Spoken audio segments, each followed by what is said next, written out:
And welcome back to Mindset Monday. Let's hit record.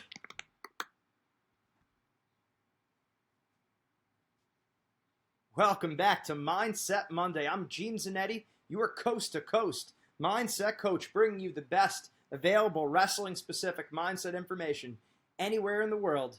Wrestling mindset.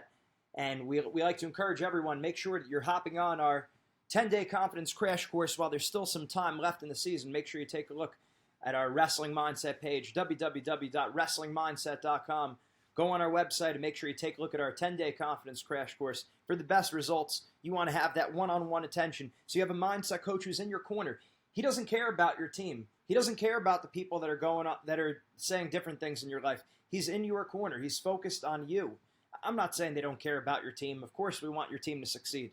But again, coaches have to look after the team. The club coaches have to look after the whole club. Your mindset coach is the person who is in your corner, who's giving you feedback that just you need, exactly what you need when you need it most. So make sure you take a look at it. Wrestling Mindset.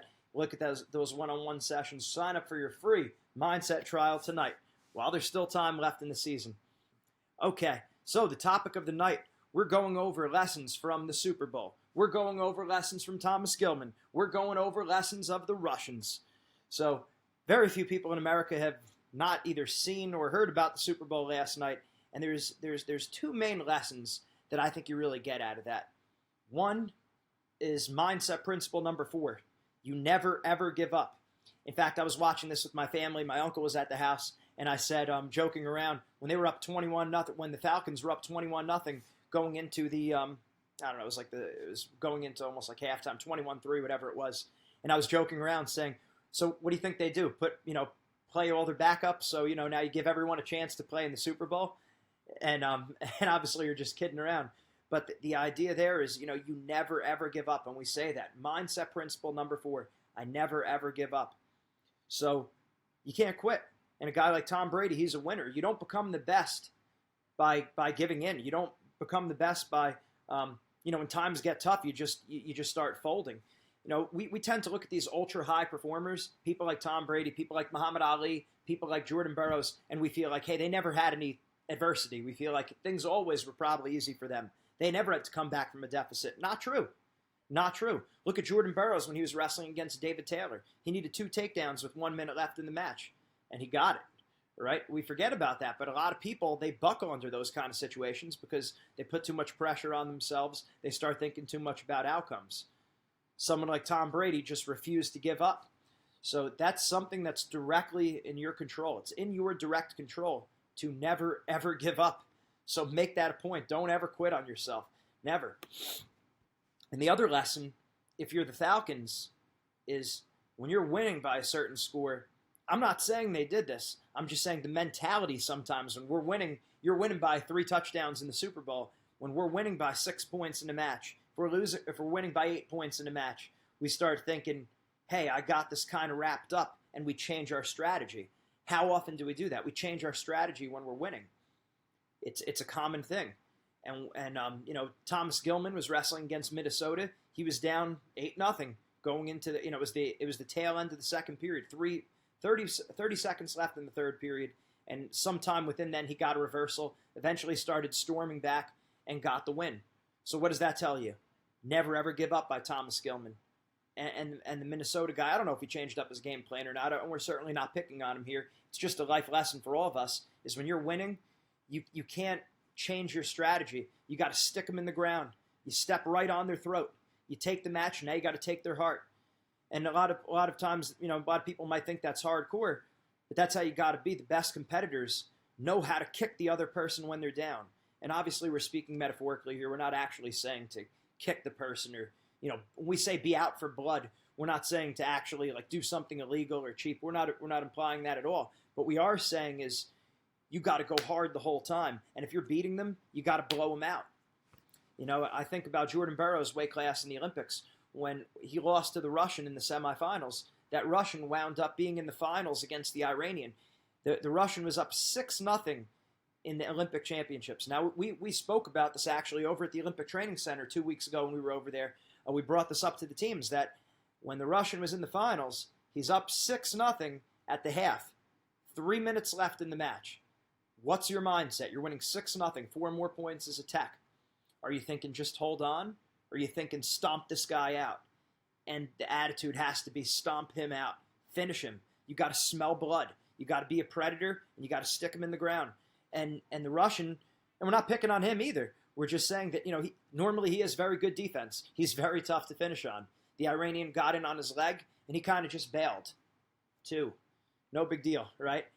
It is a big deal, because then the guy got another 2.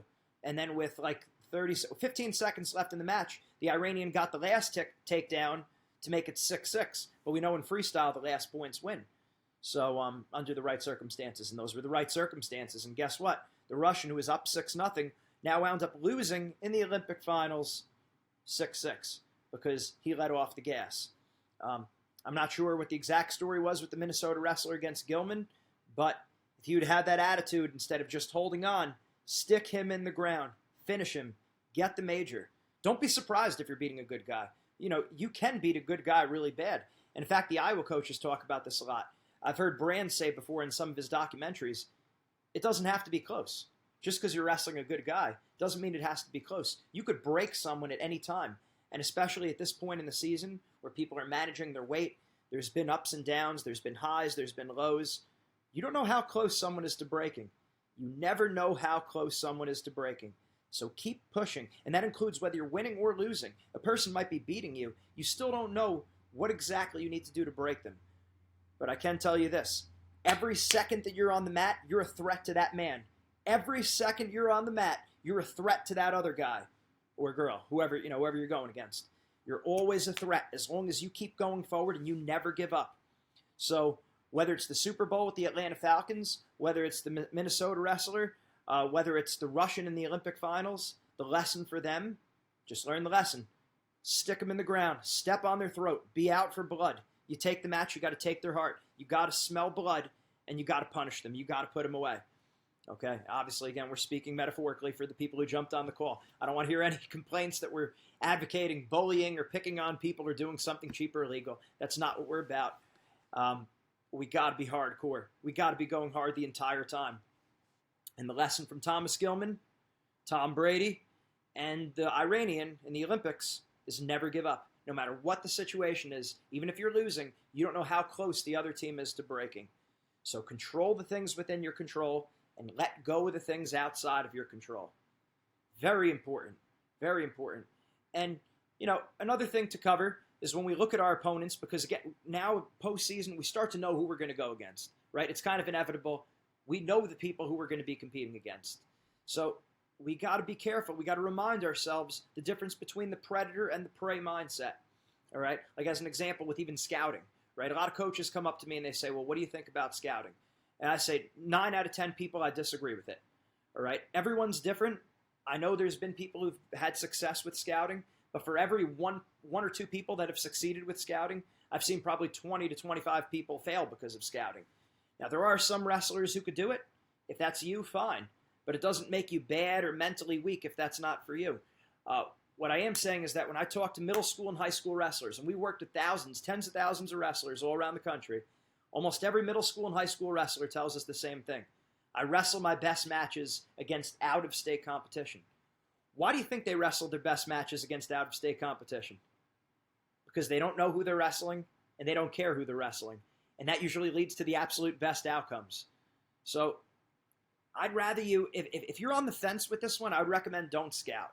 The balance is be aware. You could be aware of what your opponent's going to do, but don't dwell on it.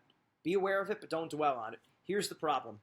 Most people are not good at balancing that. We're not. We're just not good at that. We're not good at balancing being aware of something but not dwelling on it. We tend to dwell on it. So my recommendation is if you're up in the air on scouting, I'd rather not know my opponent.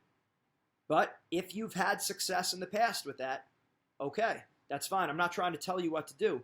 I'm just saying that even if you are scouting your opponent, that should never take you away from what you're good at. And what do we talk about with predator mindset?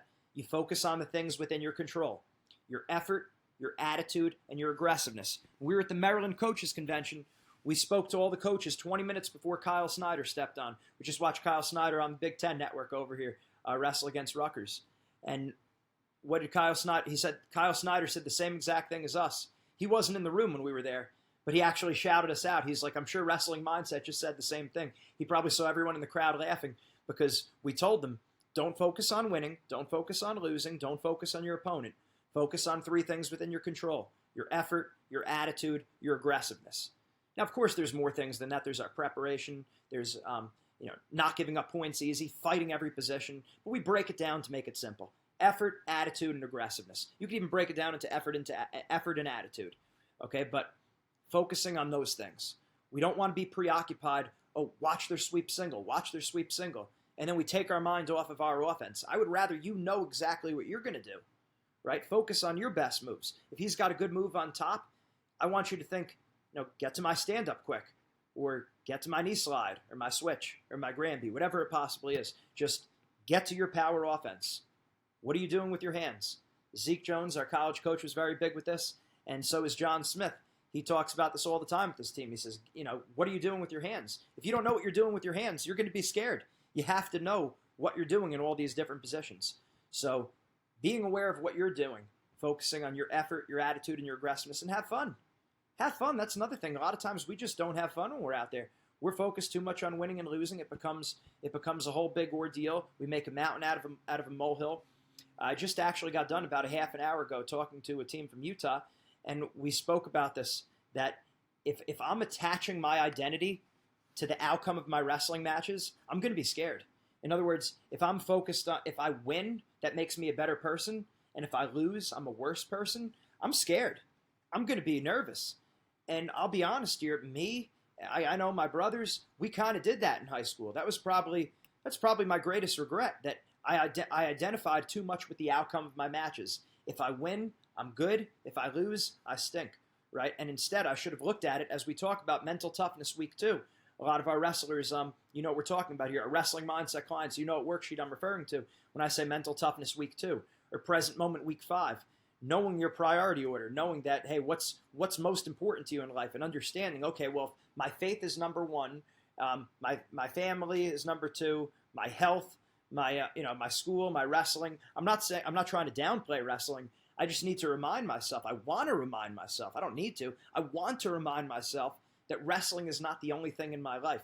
That if I lose, it doesn't make me a worse person. But we forget that sometimes, don't we? We forget that. So we want to be aware that life is bigger than wrestling, right? Somewhere there's a championship. There's somewhere in the world today. There's a world championships of something. Something could be horseshoes, could be beanbag throwing, it could be tic-tac-toe. Somewhere in the world there's a world championships going on in something, and we don't know about it, and we don't really care. All right, this person loses in tic-tac-toe, and we think, all right, no big deal. What are you going to do? Well, for them, they've been practicing tic-tac-toe their whole life, and now this person's on depression watch because they just lost in a game of tic-tac-toe, and we say, oh, that's ridiculous. Well, how is that any more ridiculous than us who choose to put all of our time into wrestling and those people don't care about when if we win or we lose? So I'm not trying to downplay wrestling. I'm just saying be aware of the grand scheme of things in life. That's exactly why we do these Mindset Monday calls. That's exactly why we do the Spiritual Strength call every Monday night at 10 p.m. Eastern Time, because, again, life is bigger than wrestling. And I say that because, number 1, it is, and number 2, you're going to wrestle better because of that. If your identity is not tied to the outcome, you have a lot of confidence. You could throw the kitchen sink at your opponent. But if I feel like, hey, if I lose, that makes me a worse person, I'm not going to try moves like these different wrestlers all around the country. A lot of these Penn State guys, a lot of these Iowa guys, a lot of these Ohio State, all these top programs, they're good because they do a lot of moves. Watch their matches. They go for moves. They go for stuff out there. And if we're identifying ourselves too much with, I have to win, we're not going to try things out there. So go for moves, effort, attitude, and aggressiveness. And I'm sure that the Patriots last night, I'm not trying to pick any sides here, what's going on. I'm just letting you know that if the Patriots were overly focused on the score, they would not have come back and won. I don't know if the Falcons were preoccupied with the score. Maybe they were. I would have to believe it was in the back of their mind because it's human nature. So we train you to deal with those kind of things. At Wrestling Mindset, we have a full systematic program to deal with all these different topics.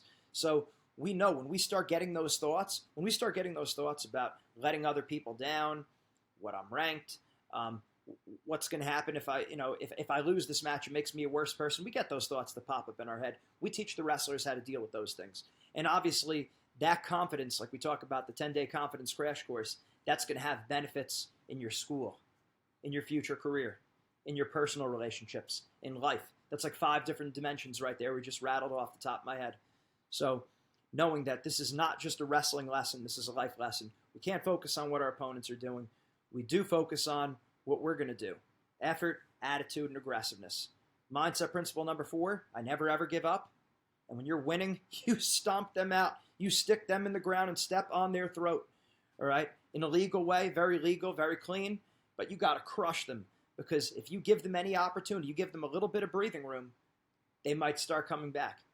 So you got to stomp them out, and that attitude begins in practice. You can't feel sorry for your friends when you're wrestling them. Even if you're a lot better than them in practice, I'm not saying you necessarily take a beginner wrestler, but someone who's been wrestling like for a somewhat amount of time, if you have to make yourself tired in practice, run a bunch of sprints and then go live, or do 50 push-ups and then wrestle live. In other words, even it up in practice, so it makes it harder on you to compete against people you know you're a lot better than.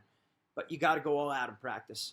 If you don't do it in practice, if that attitude doesn't begin in practice, you're not going to be putting up numbers like a lot of these top wrestlers in the country do. It's got to begin in practice. Okay, let's open up the calls. Open up the call for any questions. Please press *3 on our conference call. *3. Any questions? How can we help? Not *3, I'm sorry, *1. *3 is for me to mute the lines. *1, any questions, please press *1.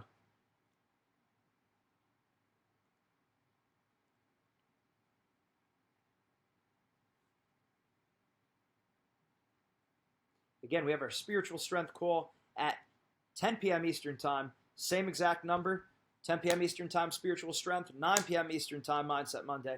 Make sure, again, we're signed up for that 10-day confidence crash course.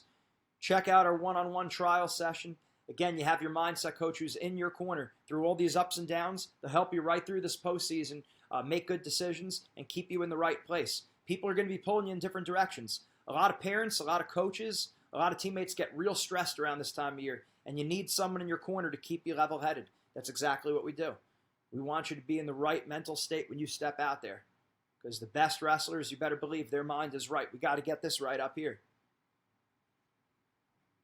All right, so again, we will start up our spiritual strength call at 10 p.m. Eastern Time. Make sure you join us again next week for Mindset Monday. I'm Gene Zanetti, your coast-to-coast mindset coach from Wrestling Mindset. Make sure you stay with us. 10 p.m. Call back. Same conference number. Have a good night, everyone. Take care.